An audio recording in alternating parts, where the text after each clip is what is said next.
মূলত যারা এটাকে নিয়ে ব্যবসা করে তারাই হচ্ছে মূল অপরাধী। আমি দেখি একটু মসজিদের ভিতরে ঢুকি। আচ্ছা,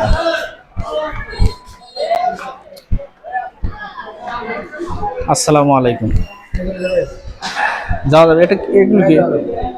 এটা এটা আচ্ছা আচ্ছা, টাকা দিতে হবে নাকি?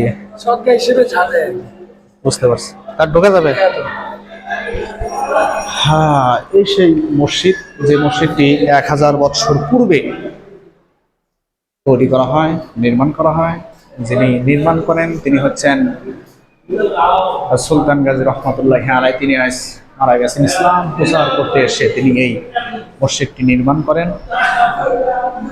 যে কারণে এটি আজ মাজারে রূপান্তরিত করেছে এলাকাবাসী।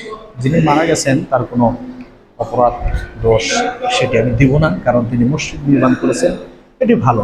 কিন্তু এটাকে নিয়ে যারা ব্যবসা করছে তারাই হচ্ছে মূল অপরাধী। আসসালামু আলাইকুম।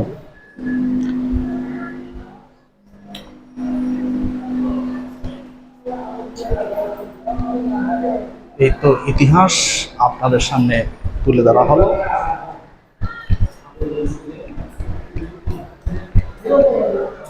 একই অবস্থা, যে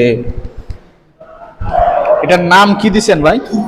হ্যাঁ, দুরফুল। দুরফুল এটা নিয়ে যারা যে নিয়াতে খাবে, আল্লাহ পাক তাদের সেই নিয়াত পূরণ করবে, এই হিসেবে এখান থেকে সবাই এটা নেয় এবং সাদকা হিসেবে যা পারে মসজিদে দান করে।